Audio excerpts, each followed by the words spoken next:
सिर्फ पढ़ी नहीं जाती, वे आत्मा को झकझोर देती हैं। आज से सैकड़ों साल पहले एक ऐसी आग जली थी जो सिर्फ लकड़ी और पत्थर को नहीं बल्कि मानव सभ्यता की सबसे कीमती चीज को जला रही थी। वह चीज थी ज्ञान। यह कहानी है दुनिया के सबसे महान विश्वविद्यालय की, नालंदा की, और उस अपराध की जिसे इतिहास ने कभी पूरी तरह माफ नहीं किया। आज जब हम विश्वविद्यालय शब्द सुनते हैं तो हमें आधुनिक इमारतें याद आती हैं, लेकिन आज से लगभग 1500 साल पहले भारत की धरती पर एक ऐसा संस्थान था जो पूरे विश्व के लिए ज्ञान का केंद्र था। उसका नाम था नालंदा महाविहार। ये केवल शिक्षा का स्थान नहीं था, यह था ज्ञान का साम्राज्य। यहाँ पढ़ने के लिए दुनिया के कोने कोने से लोग आते थे। चीन, Japan, Korea, Tibet, Mongolia, Sri Lanka और फारस। नालंदा में प्रवेश आसान नहीं था। यहाँ दाखिला पाने के लिए कठिन परीक्षाएं देनी पड़ती थीं। यहाँ थे 10,000 से अधिक विद्यार्थी, 2,000 से अधिक शिक्षक, सैकड़ों वर्षों का संचित ज्ञान।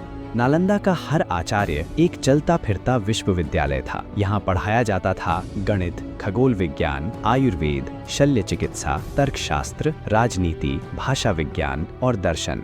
नालंदा की आत्मा थी उसकी लाइब्रेरी, जिसे कहा जाता था धर्मगंज। इसमें 3 विशाल भवन थे, रत्नसागर, रत्नोदधि और रत्नरंजक। इनमें लाखों पांडुलिपियां थीं, हाथ से लिखी गईं, पीढ़ियों के अनुभव से बनी हुई। इतिहासकार बताते हैं जब इन पुस्तकालयों में आग लगी तो वह आग 3 महीने तक जलती रही। सोचिए, 3 महीने तक ज्ञान जलता रहा। नालंदा शांति का स्थान था। यहाँ तलवारें नहीं थी, सिर्फ विचार थे। लेकिन इतिहास में जब भी ज्ञान शक्तिशाली हुआ है, उसे नष्ट करने वाले जरूर पैदा हुए हैं। 12वीं शताब्दी में उत्तर भारत की राजनीति बदल रही थी। इतिहास के पन्नों में एक नाम उभरता है, बख्तियार खिलजी, एक तुर्की आक्रमणकारी जिसका लक्ष्य था सत्ता, विस्तार और नियंत्रण।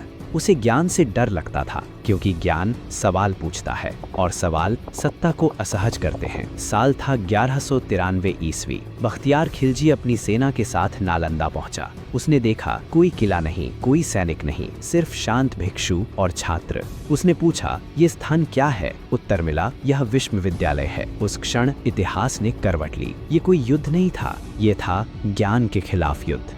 आदेश दिया गया, सब कुछ जला दो। तलवारें चली, भिक्षुओं की हत्या हुई, छात्र मारे गए और फिर आग लगा दी गई। हजारों किताबें एक एक करके लपटों में बदल गईं। जो ज्ञान सदियों में इकट्ठा हुआ था वह कुछ दिनों में राख बन गया। इतिहासकारों के अनुसार नालंदा की लाइब्रेरी इतनी विशाल थी कि आग 3 महीने तक जलती रही। 3 महीने, दिन और रात, ज्ञान जलता रहा और दुनिया खामोश रही। ये सवाल आज भी पूछा जाता है। पहला कारण सत्ता का भय। शिक्षा सोचने की शक्ति देती है और सोचने वाले लोग गुलाम नहीं रहते। दूसरा कारण धार्मिक असहिष्णुता। नालंदा बौद्ध दर्शन का केंद्र था, उसे मिटाना रणनीति का हिस्सा था। तीसरा कारण सांस्कृतिक विनाश। ये सिर्फ इमारतें नहीं थीं, ये पूरी एक सभ्यता थी। नालंदा के साथ दुनिया ने खो दिया प्राचीन चिकित्सा ज्ञान, जटिल खगोल गणनाएं, गणितीय सिद्धांत, दार्शनिक ग्रंथ।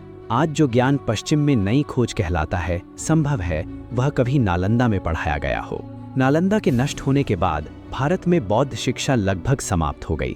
चीन और तिब्बत के भिक्षु जो ग्रंथ अपने साथ ले गए, उन्हीं से नालंदा की विरासत बची। अगर नालंदा बचा रहता तो शायद आज का विश्व शिक्षा मानचित्र पूरी तरह अलग होता। नालंदा हमें विचेतावनी देता है, जब भी ज्ञान को खतरा माना जाएगा तब विनाश तय है। नालंदा पहला नहीं था लेकिन सबसे बड़ा था। आज नालंदा खंडहर है, लेकिन हर ईंट एक सवाल पूछती है, क्या हम ज्ञान की कीमत समझते हैं? नालंदा जल गया लेकिन उसका सच आज भी जिंदा है। इतिहास याद रखता है, तलवारें जीत सकती है युद्ध, लेकिन ज्ञान को जलाने वाला हमेशा अपराधी ही कहलाता है। जब नालंदा जल रहा था तब सिर्फ किताबें नहीं जल रही थीं, हर पांडुलिपि के साथ एक सवाल मर रहा था, एक खोज अधूरी रह जा रही थी, एक विचार हमेशा के लिए खामोश हो रहा था। सोचिए, अगर वे ग्रंथ बच जाते तो क्या आज की दुनिया वही होती जो हम देख रहे हैं? नालंदा में ऐसे विषय पढ़ाए जाते थे जिनका जिक्र आज भी अधूरा है। यहाँ बीमारी को सिर्फ शरीर की समस्या नहीं माना जाता था, यहाँ मन, विचार और प्रकृति को भी चिकित्सा का हिस्सा समझा जाता था। यहाँ ब्रह्मांड को सिर्फ देवताओं की कहानी नहीं बल्कि गणित और गणना की भाषा में समझा जाता था। लेकिन जब आग लगी तो इन सब सवालों के जवाब राख में बदल गए। इतिहास हमें बताता है, कुछ भिक्षु उस रात भागने में सफल हुए। वे अपने साथ कुछ ग्रंथ लेकर निकले, वही ग्रंथ आज तिब्बत और चीन की लाइब्रेरी में नालंदा की आखिरी सांस की तरह मौजूद हैं। बाकी सब हमेशा के लिए खो गया। ये सिर्फ भारत का नुकसान नहीं था, ये पूरी मानव जाति का नुकसान था, क्योंकि ज्ञान की कोई सीमा नहीं होती, वह किसी एक देश की संपत्ति नहीं होता। नालंदा का जलना इस बात का सबूत है कि जब सत्ता डर जाती है तो सबसे पहले ज्ञान को निशाना बनाया जाता है। इतिहास बार बार खुद को दोहराता है। कभी किताबें जलाई जाती हैं, कभी विचारों पर पाबंदी लगाई जाती है और कभी सवाल पूछने वालों को चुप करा दिया जाता है।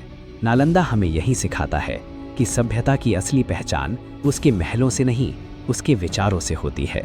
आज नालंदा खंडहर है, लेकिन उसका मौन बहुत कुछ कहता है। हर टूटी दीवार पूछती है, क्या इंसान ने सच में प्रगति की है?